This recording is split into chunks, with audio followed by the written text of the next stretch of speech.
On this episode of the Oklahoma Breakdown with Ikard and Lehman, presented by Riverwind Casino, OU to the SEC is official. So we discuss what stood out to us from what we heard from OU's leadership.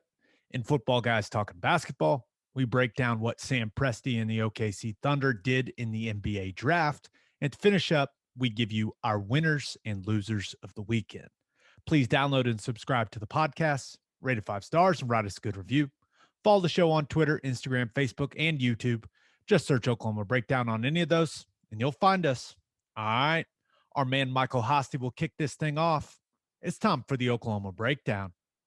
It's a beautiful Monday, August 2nd, and you're listening to the Oklahoma Breakdown with Ikard and Lehman, presented by Riverwind Casino. Riverwind is Oklahoma City's premier casino experience, and your health and safety are Riverwind's #1 priorities. There are so many reasons why Riverwind is consistently voted OKC's #1 casino, but it all starts with their amazing variety of gaming thrills and excitement. Riverwind's beautiful award-winning environment plays host to more than 2,800 of the latest electronic games, with a huge selection of table games, including blackjack, blackjack match, roulette, and Teddy's favorite, craps. No matter what your game, Riverwind has it in spades and hearts. And every night from 6 p.m. to midnight, August 1st through 27th, you can win your share of $300,000 in cash prizes and bonus play in Riverwind's $300,000 Riverwin Win-niversary. There we go. Got it. If you need help finding your way, just visit riverwind.com. Riverwind Casino, simply the one. Now, we're recording this on Sunday night.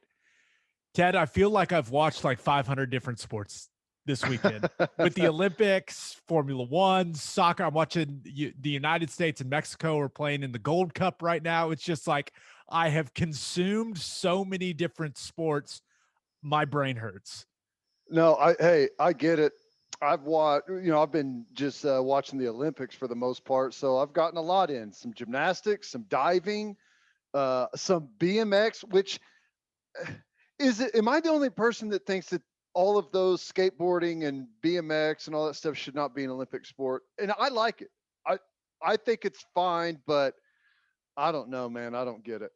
Why do you think it shouldn't be an Olympic sport? Because it involves, do you think Olympics should just be like your body and like a ball or something? Is that what you're saying? Is the machinery? Is that what? I don't know if machinery is the right word. I don't know. I guess I just don't think of that as it's always been like kind of your core stuff, like swimming, track and field, Olympic weightlifting, like stuff like that feels like Olympics to me. Like the skate, I don't know. I can't get into like the USA mindset watching skateboarding.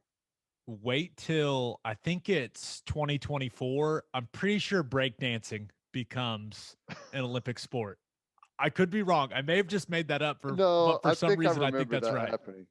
And then there's always like this big push to eliminate wrestling from the Olympics, and I'm like, for breakdancing or BMX, I don't get it. And again, I love watching it. I think it's amazing, but it does not feel like an Olympic sport to me. I don't know it's how very many old fan of me. I don't know how many listeners we have. Like when you look at the Venn diagram of Oklahoma Breakdown listeners and BMX bike riders, I don't know how big the crossover is in that Venn diagram, but it'll be interesting to see if you get any backlash for this. I'll tell you what's weird. Well, not weird. I understand totally why, but our Venn diagram, there's a very big crossover between football and gymnastics with this with our listenership, Big and softball. I don't think it's a coincidence that the people that listen to this podcast are also big fans of everything that OU is good at. Yeah. Which, by the way, Yul Moldauer was going today, and I hate it whenever, because I can't tell if something's like really, it all looks really good, right? You're just like, oh my God, this stuff this guy's doing is amazing. Right. so whenever the announcers are like, "Oh my God, that's god awful, how horrible," it's like you really ruined the whole rest of the routine for me It's there. like, guys, way to kill the mood. I was trying to support this OU guy, and you're making me feel bad now that it did not go well for our man Moldauer, but it's okay. He was still there, still an Yep, Olympian, pretty that's badass. cool. Still fun. Okay, please leave us a 5-star review and a nice comment while you're at it. Also, if you are interested in sponsoring the podcast during football season, you can reach out to Teddy or me on Twitter, or you can email us at theoklahomabreakdown@gmail.com. Got some nibbles this week, Ted, in some Yeah. discussions. We'll see where it goes. So reach out, theoklahomabreakdown@gmail.com. Well, we have to start here. OU to the SEC official. On Thursday, the SEC presidents voted to extend invitations to OU and Texas to become members of the SEC. The OU and Texas Board of Regents both accepted those invitations during their meetings on Friday, and OU and Texas are officially members of the Southeastern Conference. And I've noticed something that some people call it the Southeast Conference. It is the Southeastern Conference. Just so you don't look dumb in front of your friends. I'm just trying to help. Southeastern Conference, not Southeast. So they are officially members starting July 1st of 2025. And the Board of Regents meetings and presentation and operation could not have been any more different. Texas was like, all right, yeah, we're doing it. Okay. Yeah, we're not talking. All right, see ya. In and out. Boom. Done. They wrapped up real quickly. And OU's leadership, not so much. Ted, I think it's safe to say they wanted to thoroughly explain things. Right.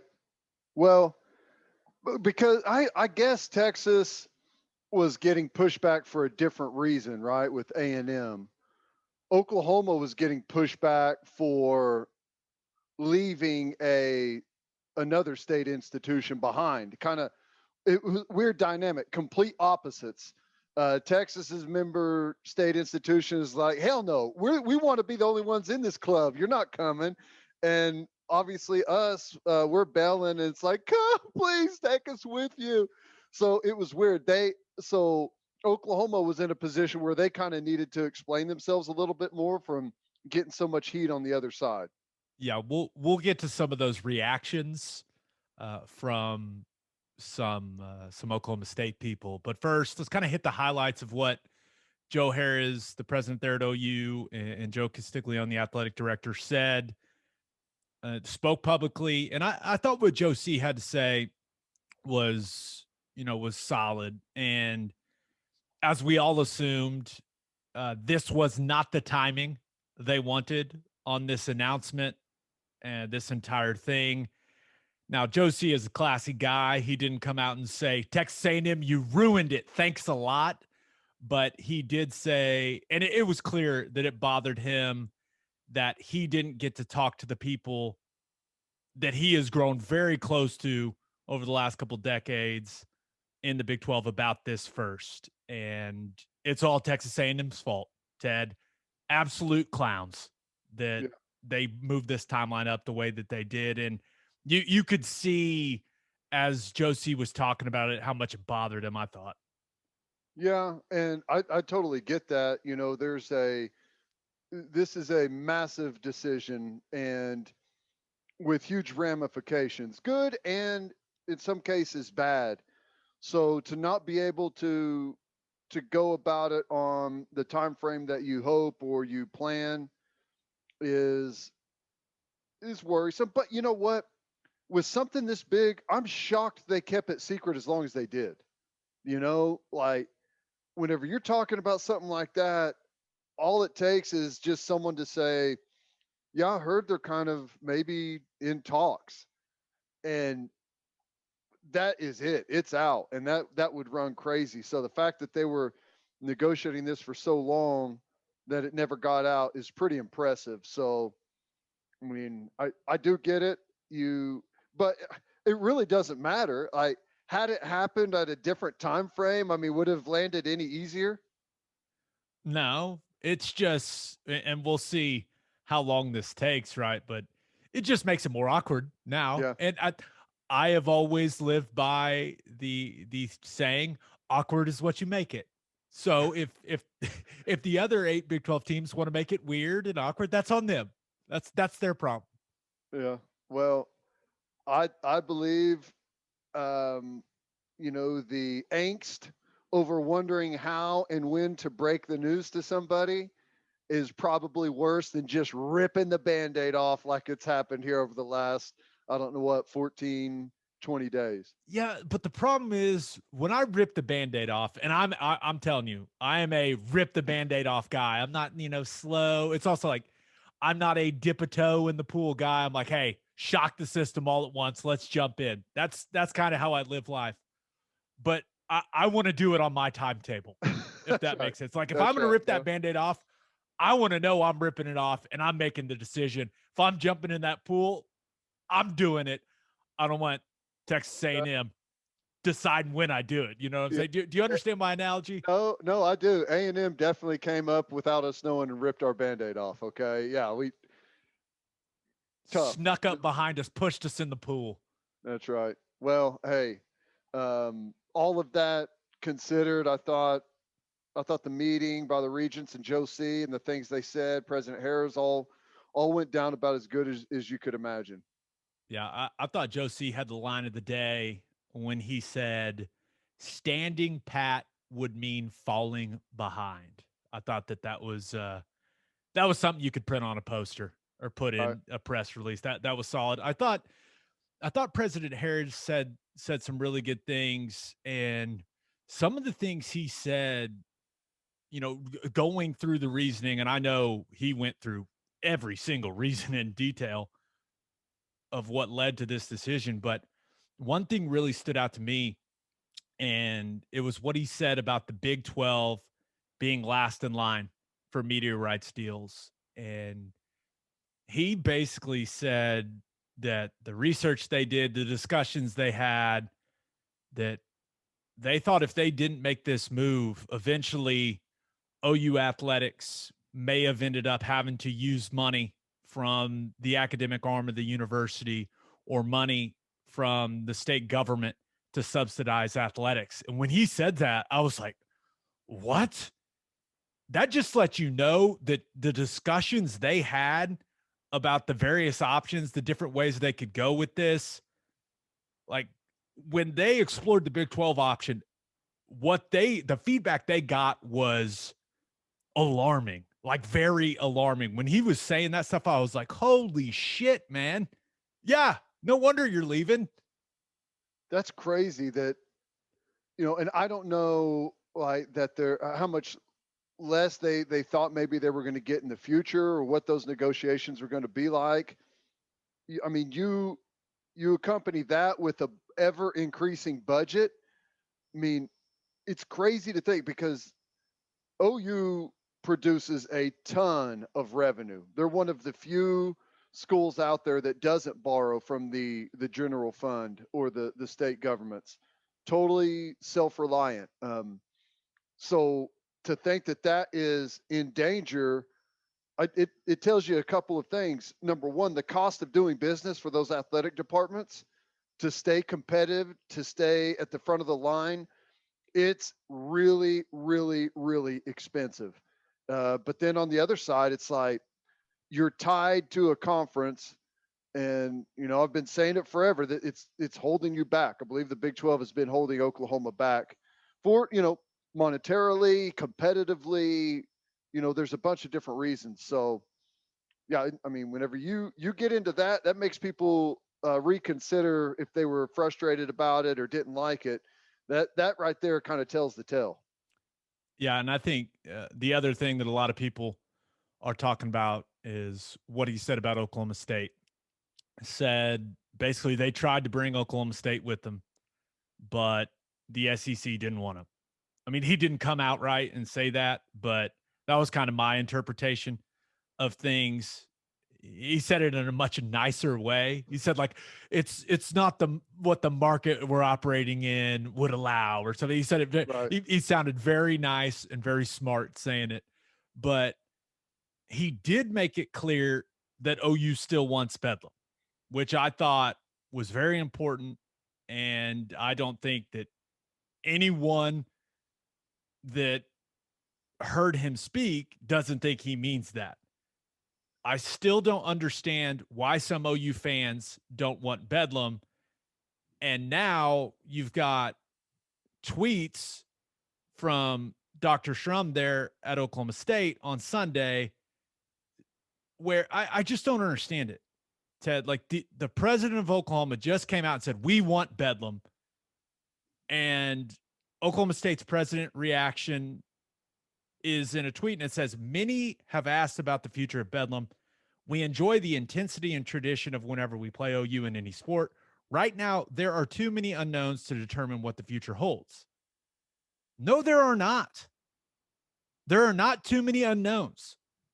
Play the damn game every single year in every sport. It's not complicated. What unknowns exist where you can't say, yeah, we're going to play them every year? I mean, it's not that hard. It's not. You probably, in all honesty, you probably have Mike Gundy in the room saying, no, let's not play it. We do not want to play that game. No, absolutely not. The guy's beaten OU twice over his 15-year career at Oklahoma State. He does not want to play that football game. And obviously everyone else in the room is probably saying, well, this is a big revenue producer for us. We need this football game. So yeah, to me, I mean, I could understand a little bit some Oklahoma fans saying not that they don't want to play the game. Why? Well, is it because OU wins it all the time? There's two things that I can understand. I don't agree with, but I could see the point. Number one, it's the ultimate slap in the face to be able to in a Bedlam. It's always about in a rivalry. It's always about who has superiority. Whenever you can walk away and say we don't want it is the ultimate trump card, I guess, for some people to be able to say you're not important to us, you're not relevant to us. I don't agree with that, but I think that's where some fans are coming from. The second part is it's too difficult of a game. Now, I know we win it 90% of the time or whatever the numbers are, but it's more difficult of a non-conference game than you really need. One of the luxuries of being in the SEC is no one will ever bring up your strength of schedule ever again. It's almost like that totally does not exist in this world anymore. That's only for Big 12, Pac-12, non-Power 5 teams. All those peons live in the world where we're going to scrutinize your schedule. SEC, that's never going to happen. So if that's not going to happen, you can lock in a bunch of powder puffs for your non-conference slate. Those are the only OU fans have been bitching about the non-conference for years and years and years. And now you're telling me that some of these people want powder puffs. I just pulled it up. Alabama. Well, you're going to play for 4 years. You're going to play a bunch of, it'll basically be all non-conference games. New places, hosting people you've never had. So instead of Bedlam, they'd rather OU play New Mexico State like Alabama's playing this year. Or instead of Bedlam, A&M. Prairie View A&M is who A&M's got in the November Cupcake Week. LSU, Louisiana Monroe. OU fans would rather have that than Bedlam. Ole Miss actually not playing the Cupcake game. How about that? Good for you, Ole Miss. Neither is Auburn. Good for you, Auburn. Mississippi State, Tennessee State. OU fans would rather have Tennessee State than Oklahoma State. Keep Bedlam alive, people, or else you're going to get a bad game. That is what it is going to be replaced by your Western Carolinas, or as Georgia has, Charleston Southern. that's who that game will be replaced by. So if you don't want Bedlam, you're getting another crappy game. That's what's going to happen, people. So keep Bedlam alive. Stop saying you don't want it unless you want to watch a complete blowout, which, okay, I get it. But we've been complaining about that for years. Hey, totally with you. I want the game. If it were up to me, our non-conference would be Oklahoma State and Tulsa every single year. Yeah, you've said that a lot. That would be sweet. I don't think there's any reason to pay schools out of state, and I'd love to keep it all right here in Oklahoma. Did you see Gottlieb's tweets? I saw people referencing them, and I've seen some of the things that he's had to say. He doesn't make any sense. His radio show is solid, by the way. Like, he does a good job. But yeah, well, anyone that's got like massive opinions one way or the other, it can be an entertaining listen. But he said he had some interesting tweets, and him and Eddie were going at it. It was so funny. But he said OU has done irreparable harm to their brother institution. He also said OU and OSU are far more viable to the Pac-12, Big Ten, ACC. And he also, he then said people don't understand the biz, which I was like, what? Okay. But then he also said refusing to go without OSU is the right thing to do. He said that OU should have said no to the SEC because they wouldn't let OSU come. It's the right thing to do for who? For Oklahoma State? OU refusing to go to the SEC without Oklahoma State is the right thing to do for Oklahoma State, not for OU. It's not even close. And if he understands the biz, he understands the dollar bills. And Oklahoma State and Oklahoma more viable to the Pac-12 is ridiculous. I'm sorry. He doesn't understand the biz.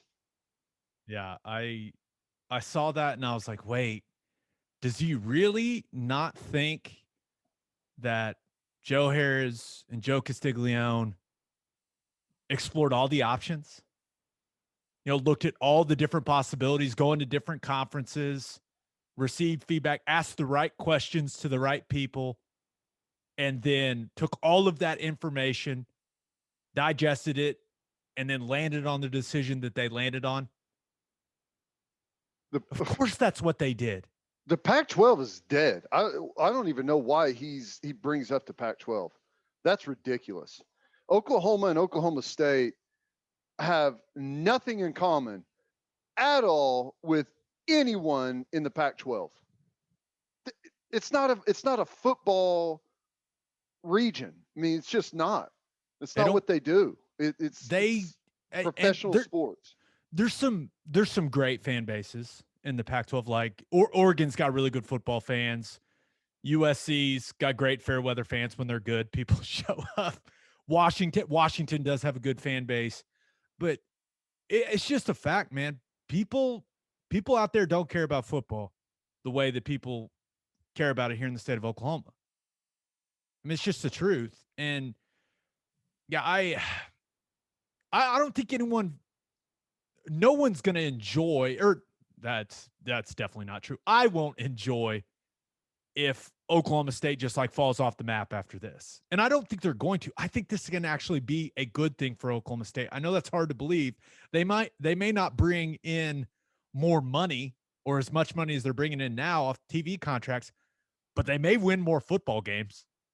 And everyone likes a winner. People will donate to a winner.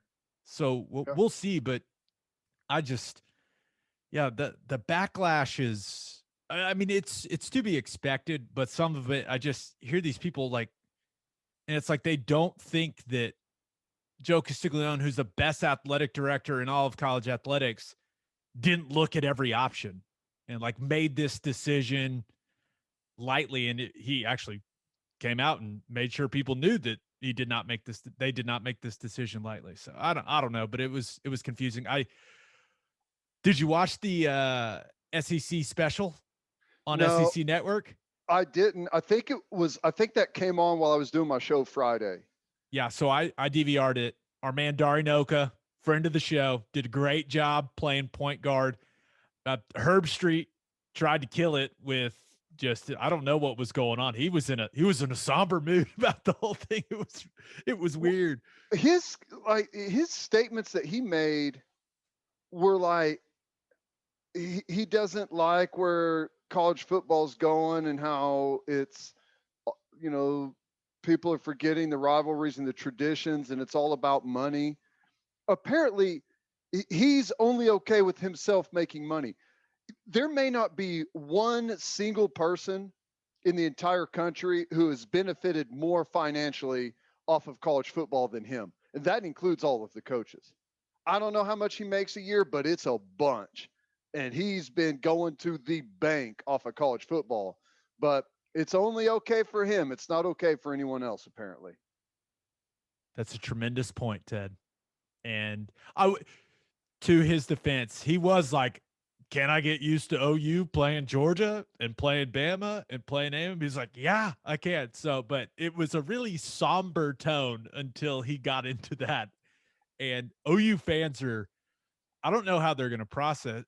Because I watched the entire thing because I was curious, and it ended with like a video narrated by Feinbaum welcoming OU in Texas to the league. I was like, what is happening right now? I felt like I was in a dream. It was bizarre, but that's interesting though. Because I didn't see that Feinbaum welcoming everyone to the league, but I did see one of the board of regents say welcome to the SEC, and it reminded me of. Are you a George Carlin fan? Oh yeah. Have you ever heard the airplane bit that he does, where the stewardess comes on? We used to listen to a George Carlin comedy like CD at my house way back in the day. So funny. All I could think of was the bit where he says the stewardess comes on and says, "Welcome to Atlanta." It's like, you're not even there yet. How can you welcome me to a place where you're not even at? That's what I was thinking whenever one of the regents said, "Welcome to the SEC." That's funny. Anything else? I will say this. One thing I will always wonder is, because we kind of avoid talking about COVID on here. I think we've done a good job of keeping it sports focused, and I'll always wonder if this would have happened without COVID, right? You think about like how COVID has impacted all of our lives and how it impacted sports, shut everything down. Like, I wonder, does OU even explore different options? Like, do they even start looking and start having conversations without the revenue shortfalls that COVID created? I don't know. Maybe they get to the SEC eventually, and I think they probably would have, right? But I wonder how much this speeded that process up. I don't know if we'll ever know, but it was just something I was thinking about, and I was like, that's kind of crazy. About this time last year, I think I talked about it on the podcast. I know I talked about it on my radio show, that I had heard from a little birdie in the know that because of all of the unknown with COVID, like there's some serious conference realignment talk going on. And like the biggest roadblock to all of that is obviously the grant of rights. And really, like, the networks are like kind of the people that have to be willing to talk about renegotiating things. And because of all of the unknown, because of budget shortfalls and what was going to happen, all of the networks were in a place where they were willing to discuss like getting different parameters out there and maybe people moving around and tearing up current contracts and deals that they had. And like I think this time last year, there was a lot of talk about it. And then, you get into the season, you reach some type of feeling like things are normal again whenever we played the football season, even though it was anything but. But I think that you're 100% right that COVID and all of the uncertainty that it brought definitely got people not necessarily to the negotiating table at this time last year, but at least had them sitting down within their own organization saying, what are we going to do for the future? And do we need to start looking at some different things? Yeah. Just, I hope someone writes a book about it. And I told Josie I want him to write a book about it. And just because, like, I think we all would like to read about how it all came together, right? You think of like the causes and then the process, the conversations, and then the whole it hitting during SEC media days, Texas A&M leaking it, the process, everything moving so quickly. The next 7 to 10 days, like that would be a really cool book to read. I hope someone writes it. I'm sitting here thinking now that you said that, you'd have to like, for theater sake, you'd have to like condense everything together, but you could make it almost like Draft Day with Kevin Costner and turn it into a movie, right? Which everyone knows is a phenomenal film. And ramp up the intensity, ramp up all of the things around it. Who do you think would play Josie in a movie? That's a good question. Anyone come to mind? Uh, What, George Clooney? Just in case Joe listens to this. oh Clooney? yeah, George Clooney for sure. Clooney. That's great. Here's the thing though, you can't make the movie until OU wins a championship in the SEC, right? National championship. Or That's it's how like you 20 bring years. the whole thing in. Or it's like 20 years into it, and that's the ending. It's like, and all OU fans are still miserable. Oh man. Okay, for our call your shot question, because we've talked about this a lot, Ted. So we asked the listeners, are you tired of talking about OU going to the SEC? Why or why not? Because I mean, we've hammered it and just kind of want to make sure that we're talking about the stuff you guys want us to talk about. And Mitch Johnson on Twitter chimed in and said, no, breath of new life into all things OU. Mitch, our download numbers would agree with you. I mean, still rolling. Yeah. Well, here's the thing, man. It's because it's not just football. Obviously, that's the main focus, but it's a breath of fresh air, a breath of life for all of the programs. I mean, it's going to be way more difficult in softball, which is a good thing. I think people want more of those big time games. It's going to be way more difficult in baseball, which may not be a good thing at the beginning, but we're going to have to get on board and pour some money into that program and some resources. And I think eventually it could be something that brings OU's baseball program back. I think it could, so I don't know. I think it from a million different angles, there's stuff to talk about. Yeah. Okay. B Miles at B_Miles10 on Twitter says, I'm tired of it simply because it's time to get to work. A victory lap on our way out of the Big 12 with Natty number 8 right after won't be easy getting to. That's all that needs to be focused on now. Yeah, I can't imagine that this is a distraction to the team. It's like, oh, hey, we're going to the SEC sometime in the next couple of years. It's like that. The players acknowledge it. You saw a lot of the guys tweeting about it, being like, okay, this is cool, but I mean, it's got no effect on this season. So I can't imagine it being a distraction. It makes no sense for it to be a distraction. I wouldn't think so, but I don't know, man. I mean, it's big enough news to where it's definitely huge news. I'm sure that every football player, whenever they go somewhere around family or friends that are outside of the program, it's probably all that anyone wants to talk about. So what do you think? Well, you guys can't wait to go down to Alabama. I bet that, just like stuff like that, So I wouldn't think it's a distraction, but gosh, I guess I would never know. I wouldn't think so, especially by the time you're playing football games. We'll be talking about football. We won't be talking about, well, maybe we will be. I don't know. I feel like we're going to be following the SEC way closer than we ever have this year, but I don't know. I guess I could see. I mean, anything can become a distraction if you let it be, but I do think that this is a focused football team that has some really good goals ahead of them, and I can't imagine something that may happen next year or the year after is going to be a distraction to them. Yeah, and it's not like they're starting to game plan for SEC teams. It's not like the defense is watching Bama's offense. Like it shouldn't be a distraction at all. You I got agree. your opponents. You're playing your games. You game plan, you play. I mean that's it. You're going to the SEC eventually. Hell, I mean, what percentage of these guys are even going to play in an SEC game? I mean, I guess that all To be depends on the determined. timeline, right? Yeah, maybe a bunch of them, but I don't know. We'll see. Hopefully a We'll see about bunch. that. All right, let's get to FGTB. But first, let's talk money.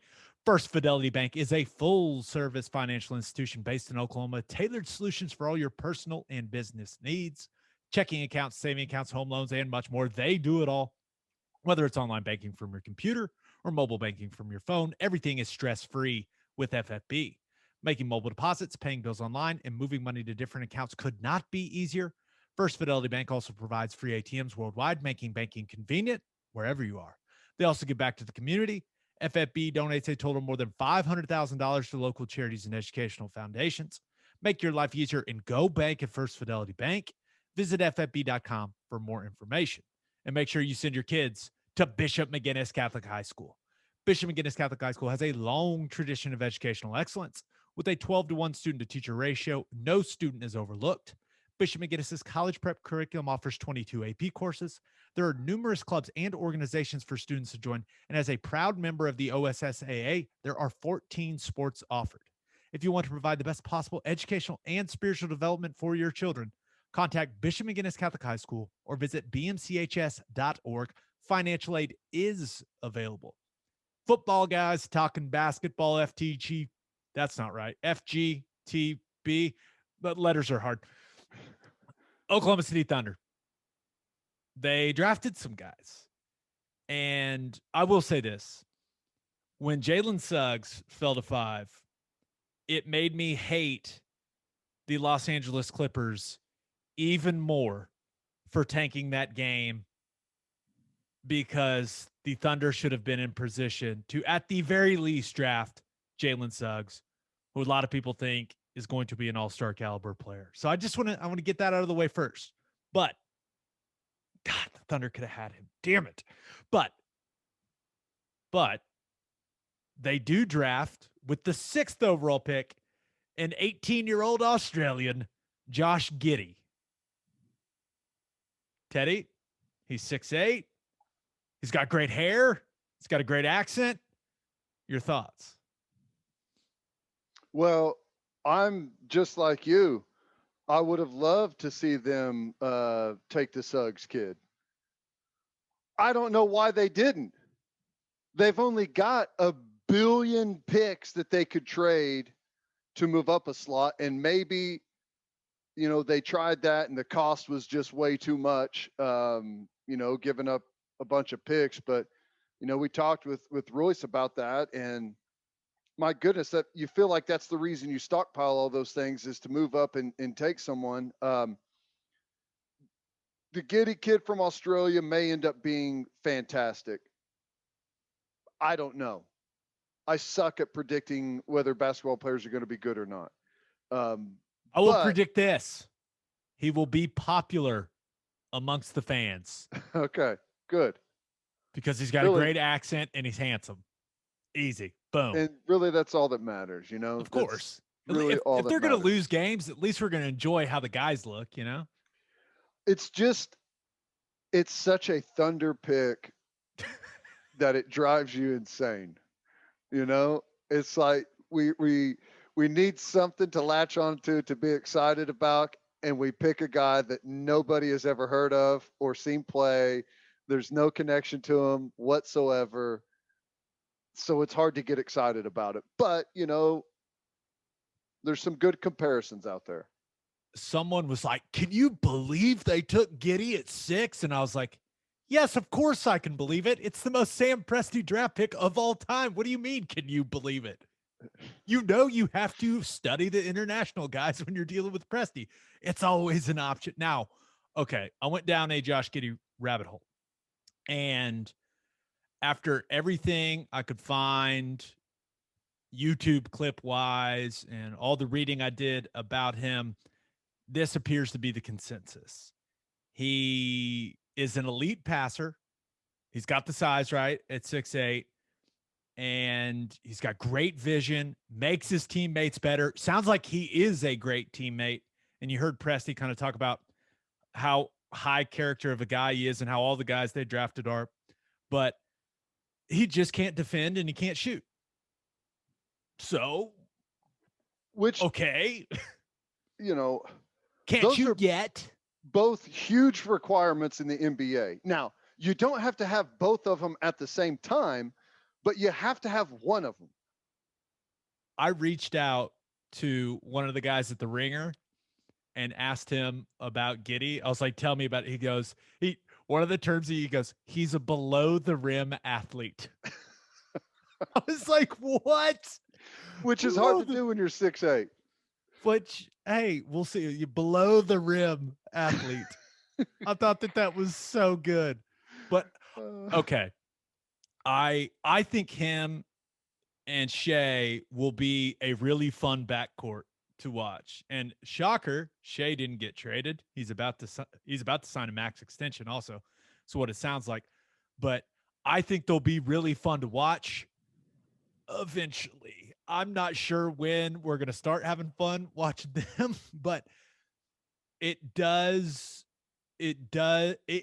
seem like it indicates another long season for us Thunder fans, right? When he picked him, I was like, "Oh gosh." You know, it was the we suck again. Which, hey, if you know you're going to suck again, I guess there's no reason to trade up and get a player that you think isn't going to, like, I don't know. It's They probably it's tried to move frustrating, up. but it's not.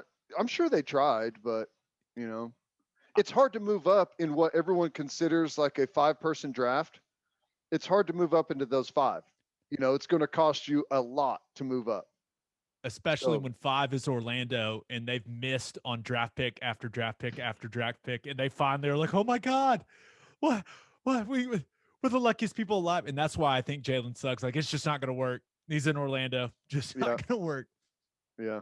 Well, I don't know. So do you think because we're in tank mode, he's not going to be like a D-League guy. He's going to be there. I bet he starts. Yeah. I mean, why not? I mean, if we're going to suck, let's suck. I want to watch. I want to see it now. This, I will not lie, that this quote gave me hope, because were you a Luke Longley guy back in the day with the Bulls? Yeah. It wasn't bad. I shot a hook shot or two in the driveway with Longley, Yeah. tossing it up. So for those of you that don't know who Luke Longley is, he was a center on those championship Bulls teams. Massive human being. He's also Australian, and he's an assistant on the Australian national team. And this is what he said about Josh Giddey. Quote, "I think his court vision and his spatial awareness and his understanding of the game is on the same level as LaMelo Ball. I'd be really surprised if he doesn't kick some ass." LaMelo Ball, Rookie of the Year. Yeah. Just saying. Yeah. Come on, believe in Luke Longley's statement. No. Come on, Ted. Positivity. I like that, because I'm sitting here trying to think, is like, would you classify LaMelo Ball as a below the rim guy? I would describe him as a guy that never really gets to the rim. He just shoots floaters. Yeah. So I'm trying to think. I was like, yeah, because he's not like an explosive athlete. I was like, okay, yeah. This is this is kind of, and these are some of the comparisons, like athleticism I don't think he's wise. 6'8". LaMelo Ball's not 6'8" either, is he? No, he's tall though. Yeah. But you look at like Kyle Anderson was one of the athletic comps for Josh Giddey. Someone was like, he's just like Joe Ingles. I was like, how can he be like Joe Ingles and not be able to shoot? What? But they said Yeah. athletically. But Oh, Joe okay. Ingles had some flashes where you're like, damn, dude, okay. Yeah, But Joe Ingles is like, I can't say that he's like great defensively, but he annoys the hell out of players on the defensive end, and he can shoot. Those are two skills that I've been told the Giddey kid does not possess. But athletically, okay. and you're hoping the shooting develops, but I will say this, and I am not comparing Josh Giddey to Luka Doncic. I'm not doing that, so everyone calm down. But Luka's success has changed my thinking a little bit on how athletic you need to be a great player in the NBA. Now, Luka is more athletic than people give him credit for. He's 6'8", he's thick, he's strong, but it has made me reevaluate things and think that like body control and understanding angles and knowing how to use your body, especially closer to the rim, may be more important at times than just being a crazy good athlete. So that's what I'm sticking with. I'm sticking with the positive mindset, Ted, that Josh Giddey is going to turn into like some Joe Ingles, Luka Doncic hybrid player, and he's going to be the face of Oklahoma City basketball along with Shea for like the next 10 to 15 years. That's where I'm at mentally. That seems like a stable Okay. position to take, right? Yeah, you're not holding him up too high there, but that's going to really depend on if he develops a shot. Right. Yeah, And no, I'm with I you. don't know. I mean, he's young. He's 18, but is that something that you need? Is that something you need to already possess, or is that still developed at this stage in the game? You know what I'm saying? You feel like you've got to have like to be able to hit, 28 footers like Doncic does with someone in his face. Is like you feel like you've got to have a really good basis of shooting before you ever get to that stage. Yeah, and you go back and look at, Luka's shooting numbers when he gets in the league. It's not like he's some knockdown shooter. Mm-hmm. So it's going to be interesting. And it sounds like Giddey's a guy that's always been, a guy that plays with the ball in his hands a lot, right? And may not have played off the ball a ton up to this point in his career. And when you're 6'8" and that good of a handle on all those things, like that makes sense. But It's a good place to with start. with SGA, I mean, he's gonna be off the ball a lot. So he better improve as a catch and shoot player, right? Because he's gonna get a lot of open looks. So we'll see. But I know a lot of Thunder fans were like, "What? Really?" I'm intrigued. I'm intrigued by what we're gonna see from this kid, and hopefully it just doesn't crash and burn. That would be so depressing. Well, I don't know. You take an 18-year-old international player. There's a high percentage of crash and burn. But he's played. I mean, he's been playing pro ball. Like it's not like he wasn't playing in a good league, Yeah. So you've watched him play against men, right? Playing against really good players, professional players. So I don't know. We'll see. But the Thunder had the 16th and 18th pick. End up trading the 16th pick to the Rockets for 2 more first round picks. Ted, I was shocked. Presti, he had just taken the Giddey kid with 6. The big Turkish dude, Şengün, was there. He was on the board. I was like, oh, come on, Turkish guy. Here you come. Come on to Oklahoma City. I know you're coming. And that's who the Rockets end up drafting, right? When they trade for it. Mm-hmm. But the Thunder also end up adding, trading for Derek Favors, which got him another first round pick. That was the day after. But I think I've officially lost count at this point of how many first round picks the Thunder have moving forward. I just, when someone's like, how many picks do the Thunder have? I just go, shit ton. That's my answer now. Which is a lot. Okay. It's a lot. I don't know how to keep track of it either.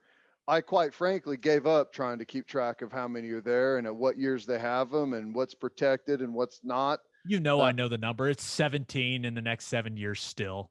I have a limited amount of, brain space, and I got to use it wisely. I can't. Thunder draft picks takes up way too much space. I outsource that. I don't keep it in my brain.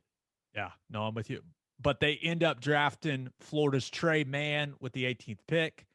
And Ted, I was stunned. Stunned. He could shoot. 83% free throw shooter. Good free throw shooter. 40% from three his last year at Florida. I mean, strong pull-up jumper game. Some people think he's the best pull-up jump shooter in the draft. Beautiful floater. Nice touch in the lane. Once again, probably not the most elite athlete, but I was reading some things. I guess he's still growing. Like he had this growth spurt between his freshman and sophomore year, and he was like, I haven't been back to the doctor in a while. I don't know if I'm still growing or not. I think I am. I was like, what? How have you not been to the doctor? You just went through the NBA draft process. What do you mean you haven't? That's all you've been doing is getting poked and prodded and measured. Like what? Yeah, he was measured independently by 30 different people, but he can't remember or doesn't know. Interesting. I'll tell you, there's two scenarios here, and there's only two scenarios. This is how this goes down with the player that can shoot. He either stays a Thunder and his percentages absolutely tank, like all of the 3-point shooters that have come to the Thunder, or he never plays the game here and goes somewhere else. Those are the only two options. Don't listen to him, Tre Mann. You can do it, brother. You can do it. You got it, man. Someone's got to break the cycle of shooting better with the Thunder than they did previously. And maybe there's been a couple of guys that do that. Maybe Dort did that, but I was reading some things about him. I guess he is ultra confident. That was the term that was used. Ultra confident, and so confident, in fact, that some teams didn't like him because of his level of confidence. So sounds like a fun guy to be around. Hey, if he can come off the bench and get buckets, dude, I don't care. Reggie Jackson. Those guys in the locker room won't care. If he can come off the bench and knock down threes, like, act how you want, man. It's all good. But did you see that video? I guess right after he got drafted, he went and got like a shooting workout in right after that. Ted, that's the Thunder culture if I've ever seen it, baby. Let's go, Tre Mann. I like it. I was just thinking that who was it that had the quote on Reggie Jackson about his confidence? Like he's like has a delusional amount of confidence or something. That's like what you want. I want my players to have that.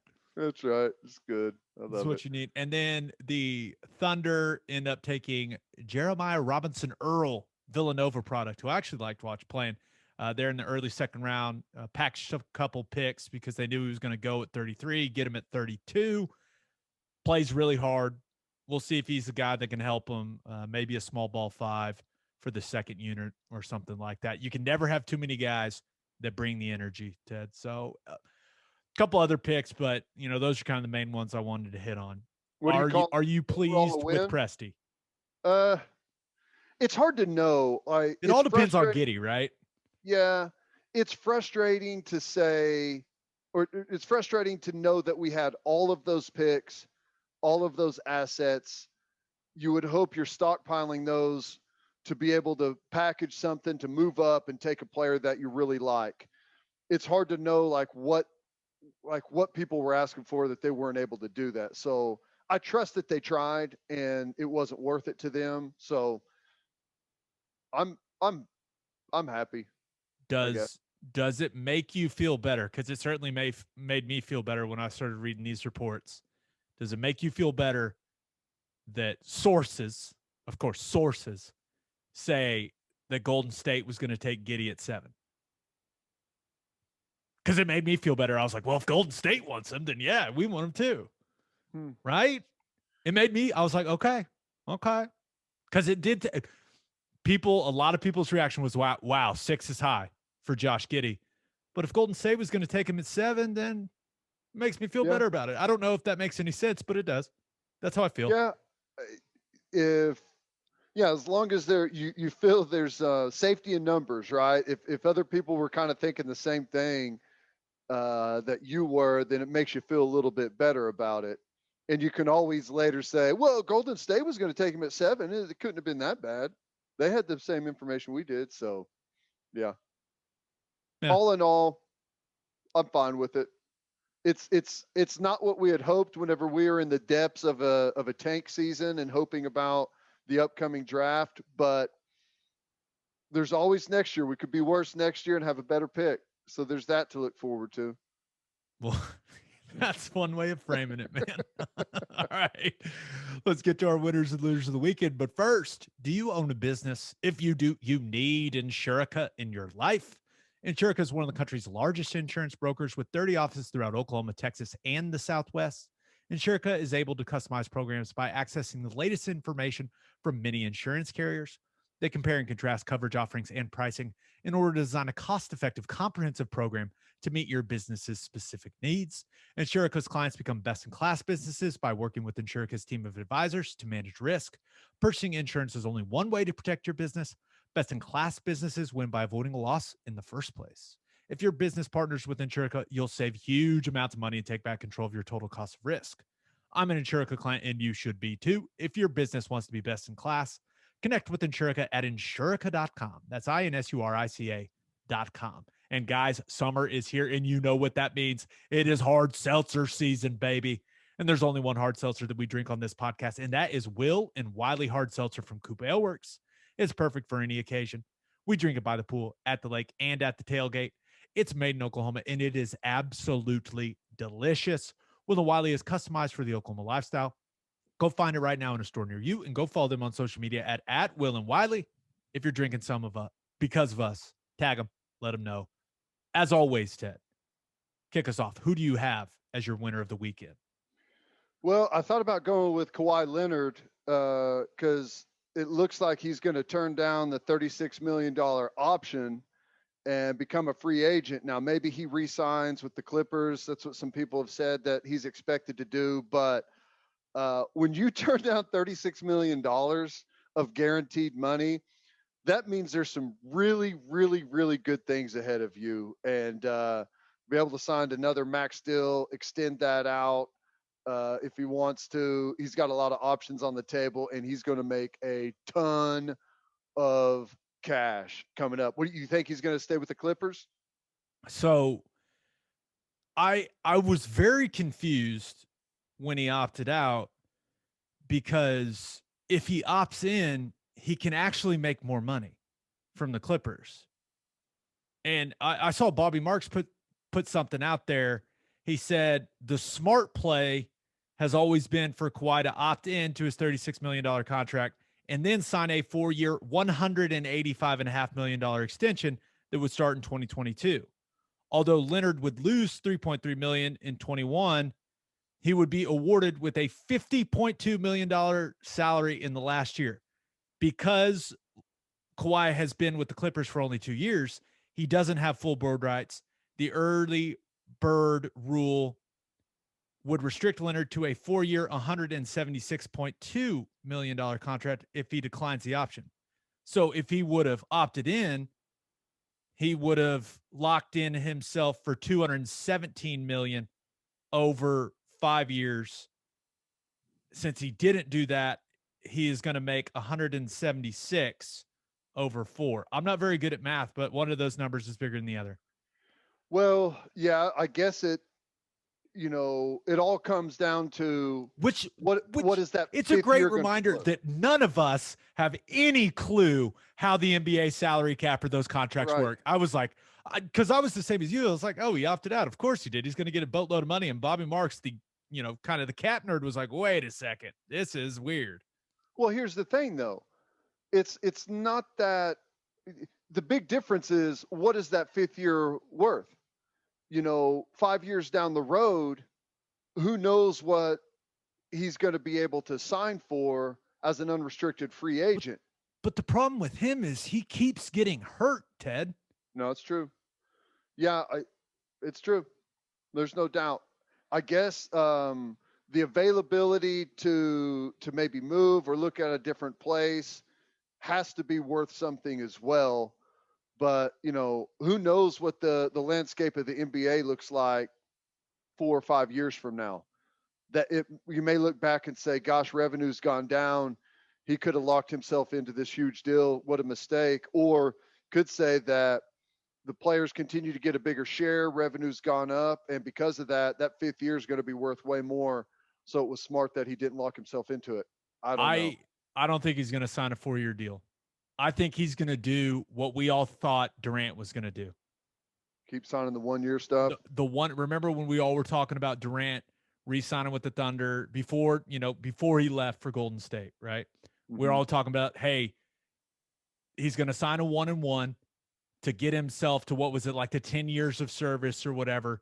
And then I saw the number for Kawhi. He could do a 1-and-1, become a free agent in 2022, where he then could sign a 5-year max that has like that escalator in it for $235 million. Whew. Yeah. So, because it wouldn't make any sense for him to sign a 4-year deal now at all. Like just looking at the numbers. So it's got to be the 1-and-1 and then going for that, the big 5-year. Because remember that, I don't remember the rule exactly, you but get that a ton of money, like kicks in. Yeah, you get a ton of money, and you still have some maneuverability, and you're not locked in. But he wasn't my winner. It's hard to go from talking those numbers to my winner, who is Spencer Rattler, who I saw him doing his first signing. I saw him up there with Emmitt Smith, and the man's officially getting paid for stuff. And I know he's already announced some of his different things, but did a signing, probably came home with a boatload of cash. So good for Spencer Rattler. And we could probably just ask him. He'd probably tell us, right? We just ask him like, hey, I mean, if it's you and Emmitt Smith, I assume Emmitt's getting more, Yeah. But wasn't it like Chicago? It was in Chicago, and I think they were charging like $100 for an autograph and like $100 for a picture or something like that. Maybe it's 150. It was 150 for an autograph, 150 for a picture. So I think the way those things usually work is they just pay him a flat fee, and he goes up there, and if 1,000 people sign up, he signs for his allotted amount of time, and whoever puts on the event gets that money, but they still pay him his flat fee. If no one shows up, he still gets that flat fee. I think that's usually how that works, but that may not have been what happened there. But if you're doing one with Emmitt, there's going to be some people there, and he's probably going to get some decent cash for that. So good for him. Good for him. Got some spending money. Good for him. Man, I wonder what he's going to do with it. Put growth stock mutual funds, if I had to guess. Yeah, probably. He's probably got money. He's got all that stuff lined up. Yeah, that's awesome. You want you want the starting quarterback for the Sooners making a lot of cash. That's good. That's good for the program, in my opinion. So nice. I know what I would have done with it, and it would not have been good. Pitchers at Brothers on a Thursday night. Yes. Yep. That's probably exactly right. That's funny. All right. Who do you have as your loser of the weekend? I thought about going with Evander Kane. Oh my God, dude! Betting on allegedly betting on games and throwing them. Woo! You talk about an allegation now. I saw that and I was like, wait, what? Careful getting a divorce from someone that knows all of your secrets, right? Dang, she just threw it out. Vander Kane going through a divorce with his wife, and she threw it out on her Instagram, like directly going to the NHL commissioner. How can the NHL let one of their players bet on their own games and win money off of it, throw games for cash? I mean, straight hammered him. And then everyone's like, whoa, start looking into his history. And he's been into it legally with some casinos and stuff. So I all an allegation, but that doesn't seem like something that she would just make up out of the blue. Could be wrong though. Yeah. Hey, innocent until proven guilty, but whew, Ouch. That's going to yikes. leave a mark if they start snooping around and find out any of that happened. I guess his only defense, and I saw his statement he put out. He note staffed it. That's how you know it was serious.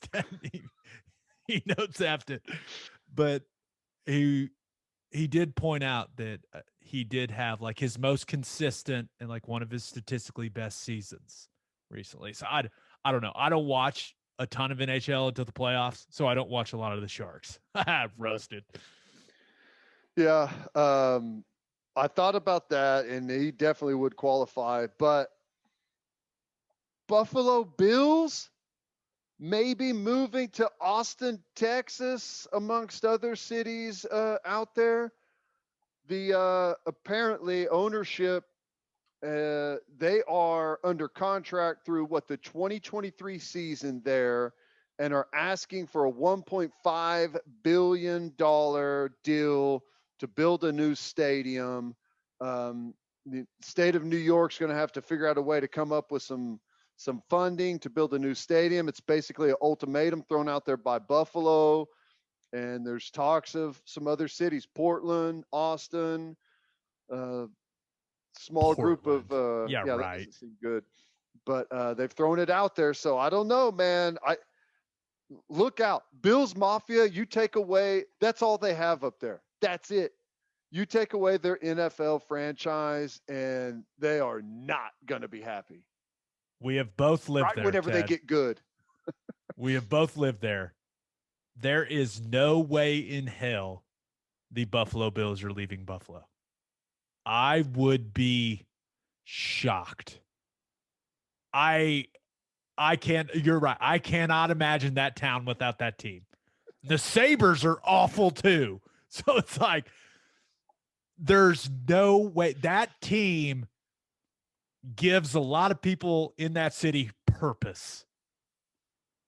The NFL needs some of those teams, right? You're not going to get something similar to the Bills Mafia in Austin. You're just not.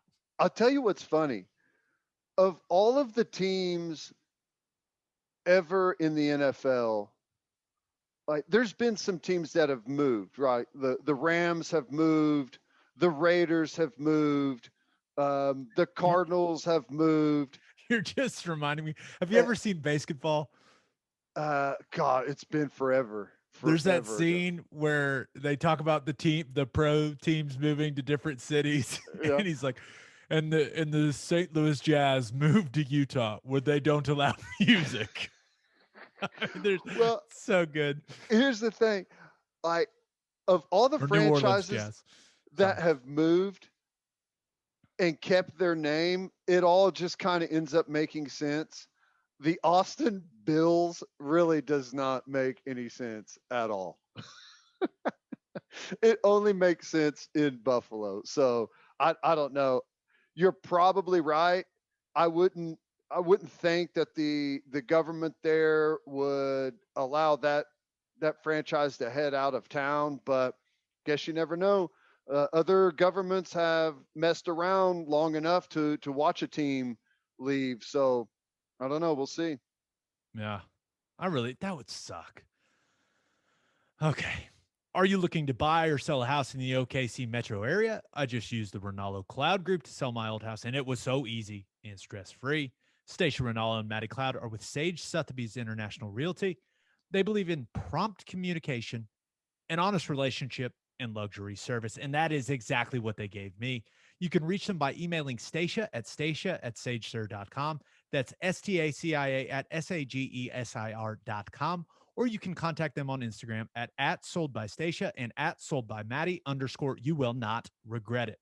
Okay, for my winner of the weekend, thought about going with Esteban Ocon. Ted, does that name mean anything to you? No. Okay. We got to get you into Formula One. You got to watch more of the show. He gets his first Formula One win at the Hungarian Grand Prix. And so I've been saying Alpine, like that's the sponsor or like the car. It's like Alpine Renault. Yeah. Turns out I think it is Alpine after hearing more people that actually follow the sport. So I've just been saying it wrong, which is, hey, I'm new to this. It's fine. I'm learning, baby. I'm learning. But dude, this is one thing I've learned in my short Formula One fandom. Wet track, chaos. I mean, absolute chaos. Start of the race, wet track, people running into each other. Bottas just drilling both Red Bulls like he did it on purpose.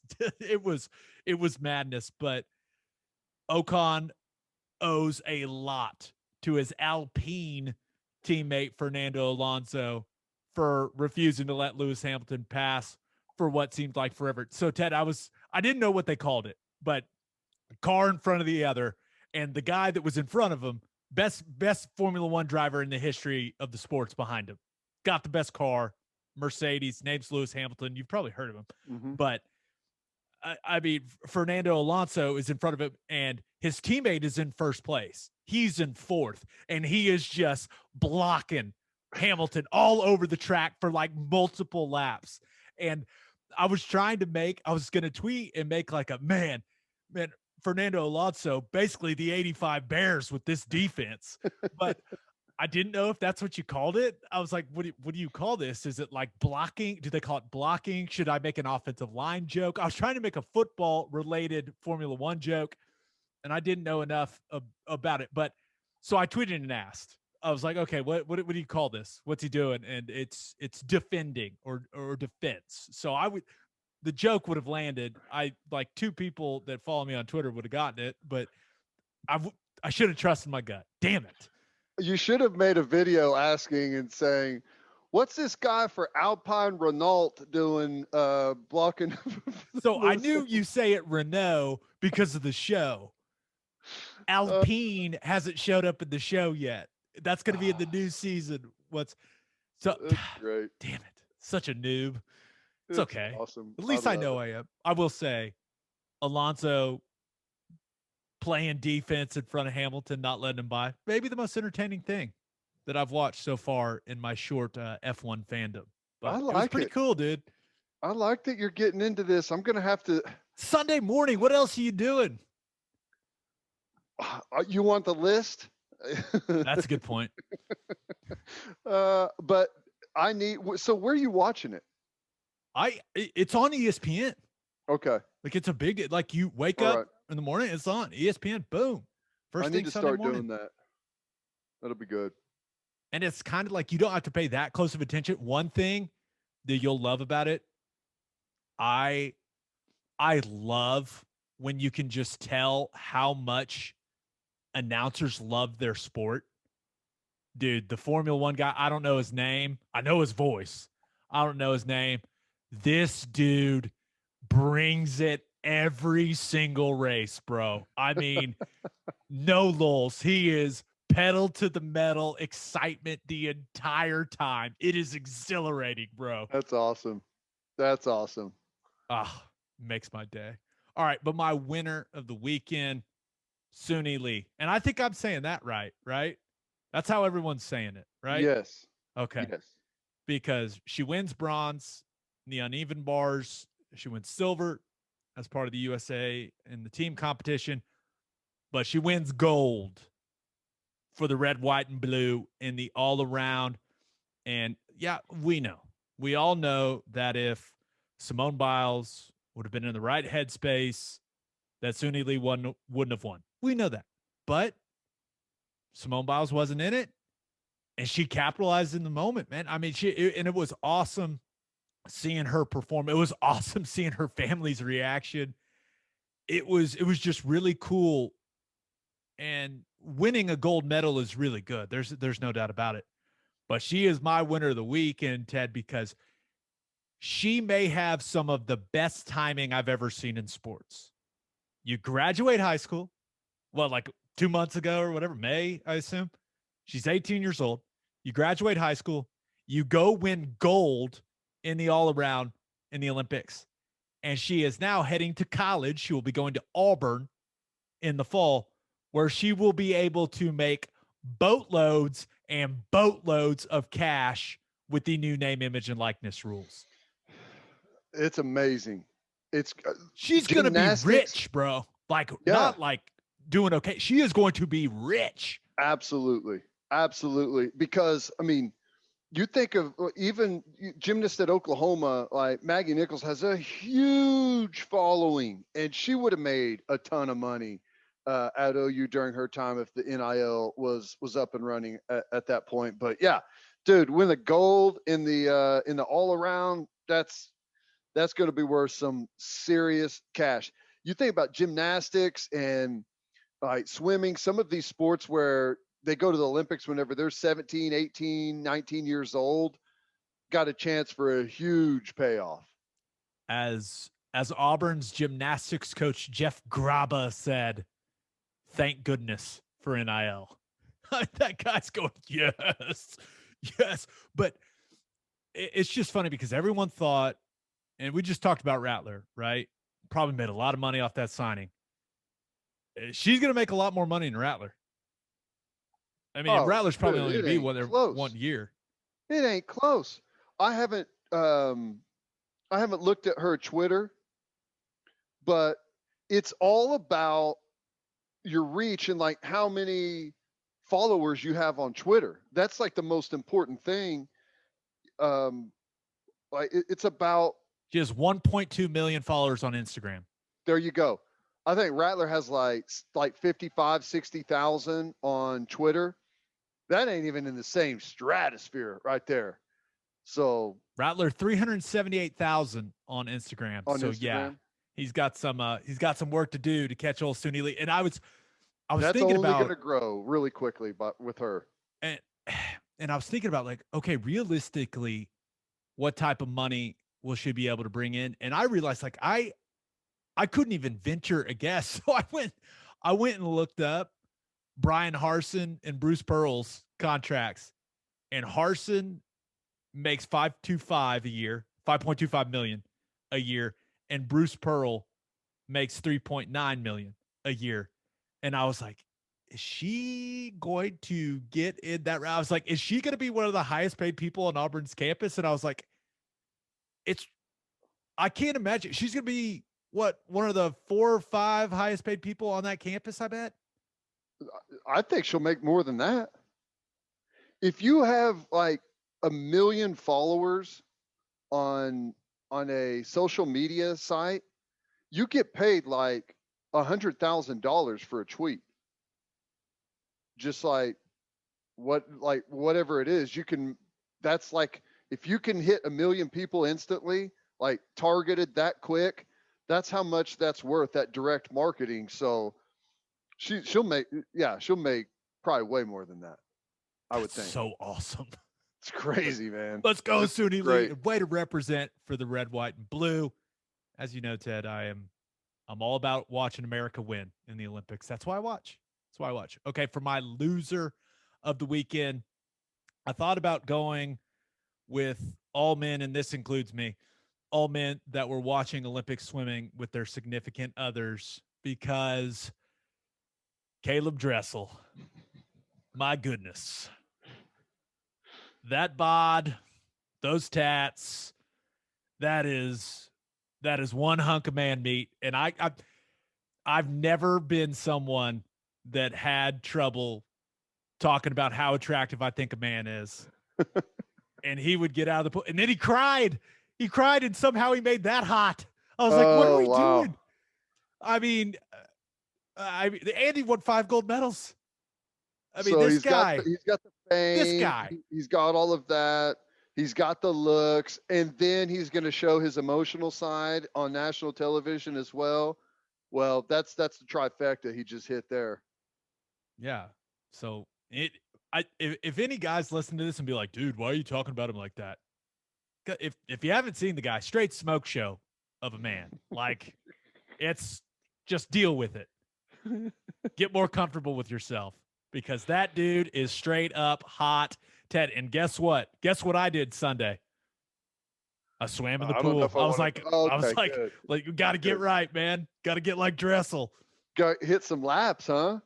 Well, we have a small pool, so I Mhm. bought this like bungee cord thing that I can attach to the umbrella like pole in the back. We got like that one of those heavy umbrellas right in the I back see. that doesn't get blown, and you Just can just tether like yourself. attach it, and it's like elevated a little bit, like 6 feet off the pool, because we have this like little ledge thing. I don't know, it's easier to describe, but it's just like it's basically just a resistance cord, and I'm swimming in place, And and I does it about give you a died. little bit of lift since it's up above you, since it's coming Yeah, well, down at an angle? the resistance. It's like pulling me, but I'm in the water good, dude. I'm just, it was, that's, that stuff's exhausting, bro. Yeah.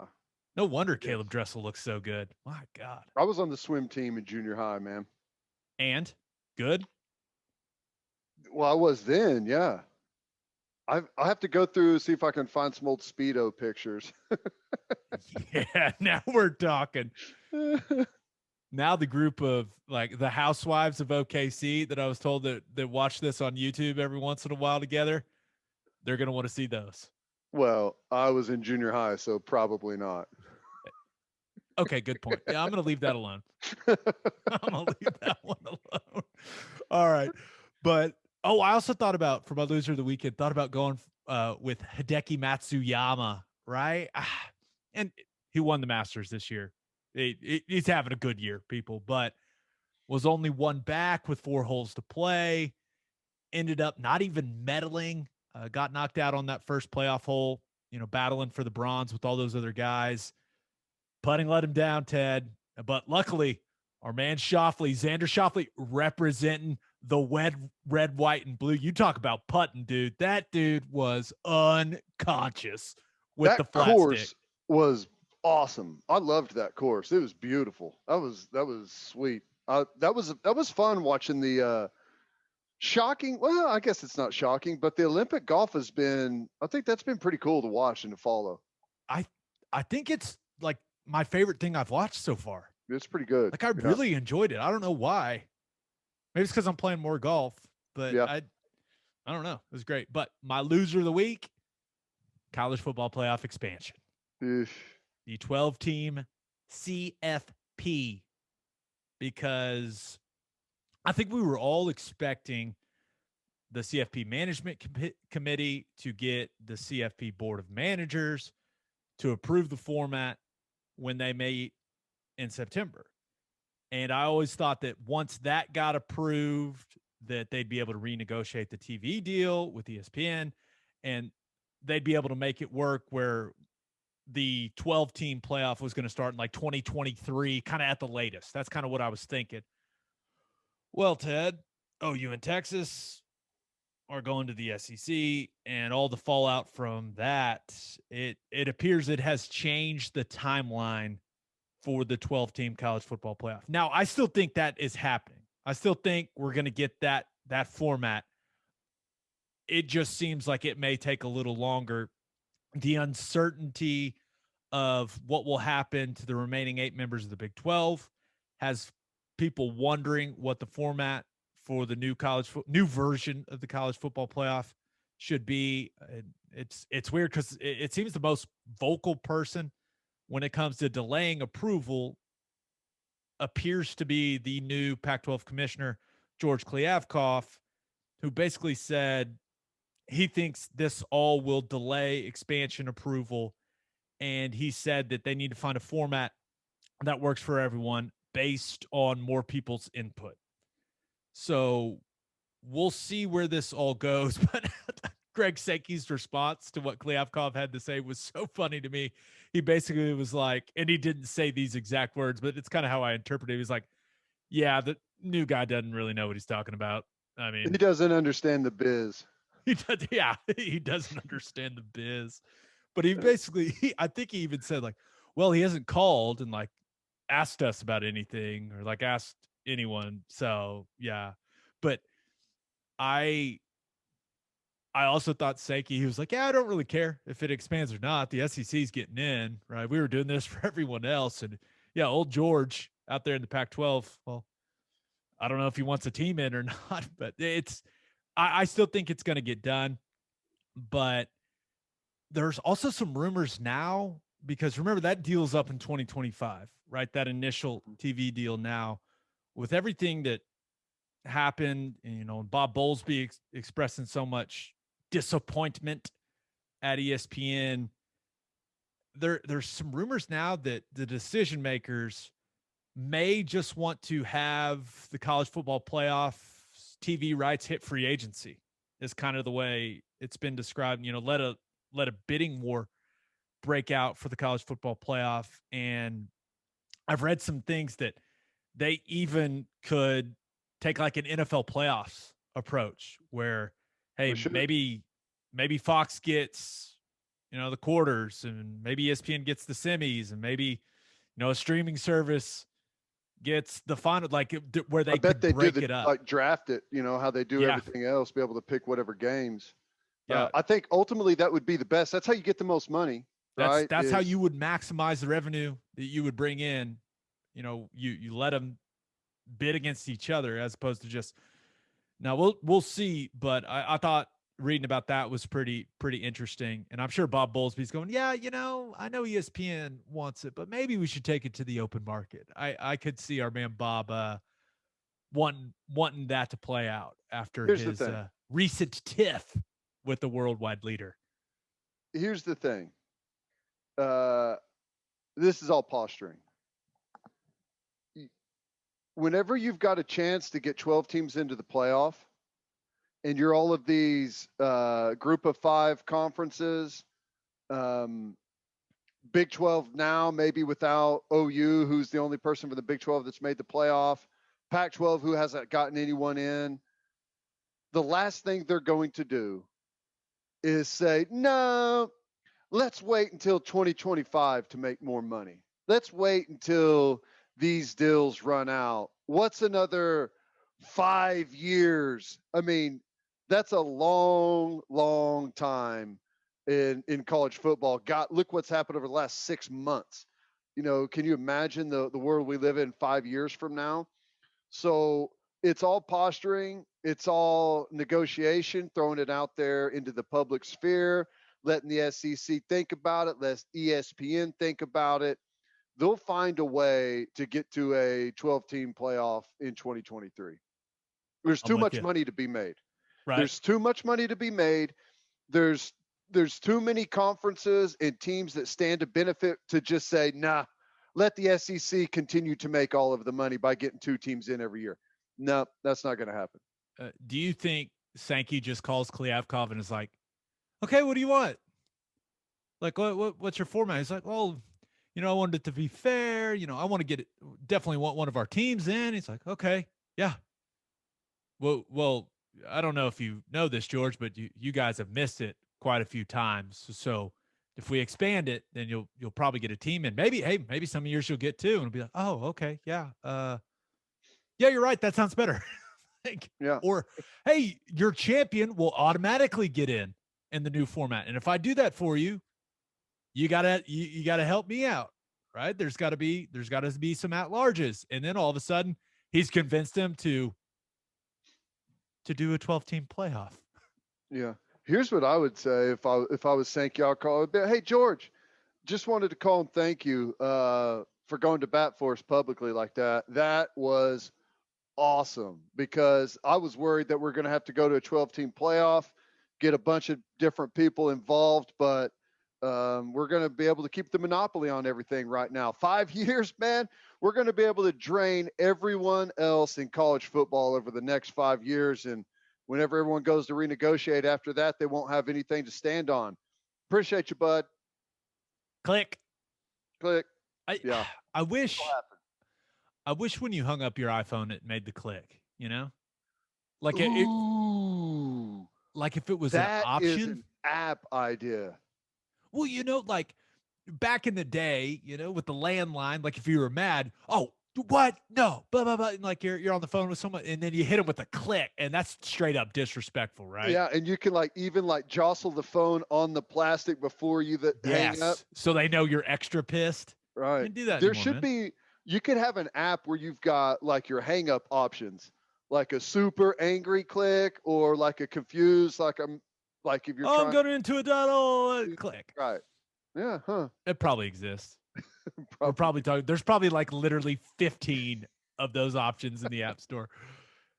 On that note, episode 134 in the books. We'll have a new podcast that'll drop Thursday morning. Just a reminder, you can hear Teddy from 2 to 6 on Sports Talk 1400. You can hear me from 3 to 5 on Sirius XM Big 12 Radio, channel 375.